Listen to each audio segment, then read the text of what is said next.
dadka muslimiinta waxyaabo xaq isugu leeyihiin waxa kamid ah maadaama ay bulsho walaala in markay bukaan ay isa soo booqdaan oo qofkii bukaanka ahaa la soo booqdaa macna weyn bay sameynaysaa xigmadaha ku jira waxa kamid ah qofkani maalmaha uu baahan yahay cid soo booqata meel buu ku qoranaya maskaxdiisa meel buu ugu qoranaya mar hadduu ka warhayo markaad xidhnayd mar hadduu ka warhayo markaad xanuunsanaysay mar hadduu ka warhayo markii cadow ku helay mar hadduu ka warhayo markaad aroosanaysay في الأفراح وفي الأحزان بالله وقت وقف فرح سني هاي وقت ومرجي سني هاي أما ودبي هاي بين لا قيف صلاة وأنت واحد شيء يساقف كان إنه كور هاي هبل مال هبلايو يما إلاوين الكيدات كل إلاوين أو يمين سلام كنا وحدونا يا برشا سكر ركبان وأنفر على هاينو في القنين cudurkuna sidiisaba de Allah inaga caafiyo haddana balaayo waliba faa'iido leh dib waliba adduunka dheef leh cudurku markuu qofka ku dhaco ilaahay qalbigu ugu safeeyaa oo waxa la iska ogsoon yahay caafimaadka qofka bani aadamku waa daciif markuu caafimaad qabo ee uu ladan yahay muruqyadiisu eegaya digtaasu hayaayo waxa laga yaabaa dad badan inay kibraan markay caafimaadka qabaan laakiin qofku marka uu cudurku ku dhaco dhulku ogolaanaya edab buu yeelanaya itaalku leeyahay garanaya ilaahay buu soo noqonaya marka cudurrada qalbiga ku dhaca ee kibirku uu ka mid yahay cudurrada ilaahay qofka waa kaga caafimaadiya faa'iidooyinkiisa waxa ka mid ah dunuubtana inuu ilaahay qofka kaga dhaafo oo dambi kastoo qofka ku dhaca nabigu calayhi salaatu wasalaam markii uu ka hadlayay wuxuu oran jiray markuu qofka soo booqdo dahuurun insha Allah ilaahay baa ayaa dambiga kaaga nadiifinaya saynu arki doonaa xadiidka soo socota marka faa'iidooyinkaas uu leeyahay oo sidaynu ugu helayno barxada ajriga ayaa wixii balaayo qofka ku dhacana aynu ajri ugu helaynaa sidoo kale ciyaadadu ama qofka buko la soo booqdaa fadli bay leedahay fadli iyo ajri ilaahay uu noo qoray ayay leedahay fadligaas waxa kamid ah fadli weyn qofku inta uu la fadhiyo qofka bukaanka ah ama ehelkiisa ha ahaado ama ummadda islaamka ee kala mid ku doonaya ha ahaadee la yazaalu fi ljuluusi fi maciyati illah ilaahay uu la fadhiyaa iyagoo arrin cajiiba marka waxa lagu yiri markaad bukaanka la fadhido ilaahay baad la fadhidaa xadiis alquds ayaa nabigu ilaahay uu ka warinaya caalamka aakhira waxa ka dhacayana uu inoo soo gudbinaya markuu qofku aakhira tago ilaahay adoonkii uu la hadlaya wuxuu leeyahay hebelow waan gaajooday waxba imaad siin waan haraaday waxba imaad siin waan bukooday oo imaad soo booqanin adoonkii uu yaabaya wuxuu leeyahay ilaahay anta rabbul caalamiin ilaahay cid walba adiga iska leh oo sidaad u gaajootay oo sidaad u haraaday oo sidaad u bukootay marka ilaahay wuxuu leeyahay miyaanad ogeyn adoonkaygii hebel inuu cunno u baahday oo cabid u baahday oo aanad waxba siin oo uu bukoodona soo booqan waxaan uga jeednaa qaybta dambe innaka law udtahu lawajadtani inda ilaahay wuxuu leeyahay hadaad hebel oo bukooday ama heblaayo bukootay aad soo booqan lahayd lawajadtani indahu agtiisaad iga heli lahayd marka qofkii bukaanka ahaa qofku intuu la fadhiyo ilaahay buu la fadhiyaa subxaanahu wa tacaala qofka ilaahay la fadhiyaana wehel weyn buu helay malaa'igta ilaahay ayaa u ducaynaya ku saliyaya qofka soo booqanaya qof buka wax bilaa macnaaba inaga inala tahay ama dadka qaar kood baaba u arkaba dadka buka iyo cusbitaalada iyo kuwaas haduu soo booqdo inay waqti lumis tahay ee waa qof aan aqoon u lahayn xigmadaha halkan ku jira ee nabigu xusaya calayhi salaatu wasalaam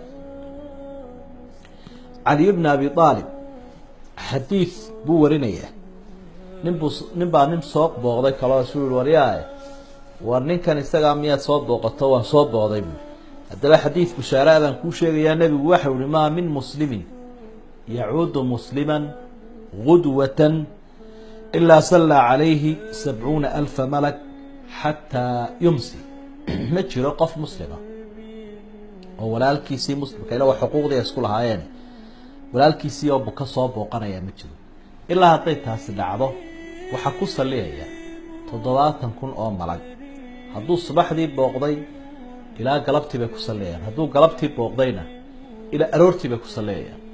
salliga malaa'igtuna naxariis bay ilaahay weydiinayaan addoonka. malaa'igtuna markay ilaahay wax weydiiyaan wuu aqbalaa, waayo marka horeba waxaan ilaahay ogolayn ma yidhaahdaan kuba tallaabsadaan. arrintaasina waxaa kaloo kusii daray jannana wuu leeyahay qofkaas. xadiidku waa saxiix weeye.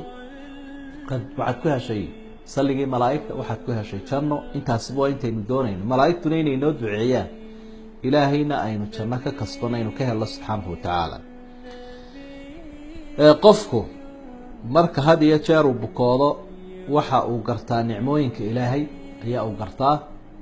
caaisha nin u yimido waxa uu ku yidhi waxaan ka cabanayaa xagga qalbigayga oo baryahan dambe qallafay, oo dareenkiibaa igu yar, naxariistii aan dadka u naxariisanayay ama naftayda aan ka naxayay ayaa igu yar.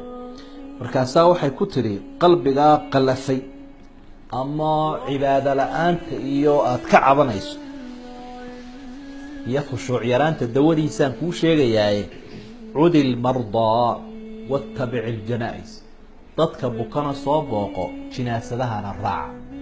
waxyaabaha lagu daweeye weeyaan mashaakilka daakhiliga ah ama qofka isgaran waaya ee qodbobka iyo qallafka uu ku dhaco iyo naxariis darradu.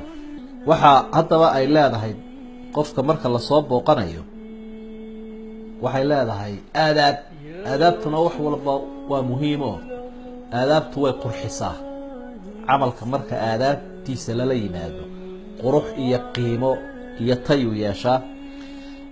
aadaabtaas waxaa ka mida qofka in la waraysto xaalkiisa. hebelow iska waran, sideebaa tahay, xanuunkii caynkaad ka tahay, maanta xaalkaagu waa sidee. sidaasuu nebigu ahaa. sacd bnu mucaad asxaabigii la odhanayay ee dhaawac ahaa, subaxdiiyo galabtiiba wuu soo maraya uu booqanayay. qofka waa in loo duceeyaa. anas ibnu maalik wuxuu yihi rasuulku markuu dadka u galo wuxuu ugu ducaynayay adhib ilba'sa raba annaas ishfi anta shaafi laa shaafiya ilaa anta shifaaan laa yuqaadiru saqaman. ducadaa qiimaha badan ayuu ugu ducaynayaa ee uu leeyahy ilaahay ow cudurkan ka kaxee, ilaahay ow caafimaadi. cidda wax caafimaadisaa waa adiga oo keliya. ilaahay ow caafimaad si aan cudur lahayn. waa xikmadii nabiga calayhi salaatu wasalaam. waxa uu qofka xusuusin jiray oo aadaabta waxaa ka mid ah tadkiiruhu biajri sabr. hadduu qofkani sabro ajriguu leeyahay in loo sheego, oo markaa wuxuu heli karayaa xoogaa difaacahi iyo dareen wanaagsan buu heli karayaa. rasuulku waxau uhi maa yusiibu lmuslima min nasabin walaa wasabin walaa hamin walaa xasn walaa aadan walaa gam ilaa kafara allahu khataayaah. xadiidkii saxiixaynka ku jiray. qofka wax kastoo ku dhaca, xataa shawkata yushaakuha buu leey, qodax muddayna ha ahaato, isagoo yaro warwarayna ha ahaatee, ilaahay dembiguu kaga dhaafaa. aadaabta waxaa ka mid a inaan booqashada lagu dheerayninoo dee waa bukaane wuu daanayaa, wakti uu nasta la siiyo.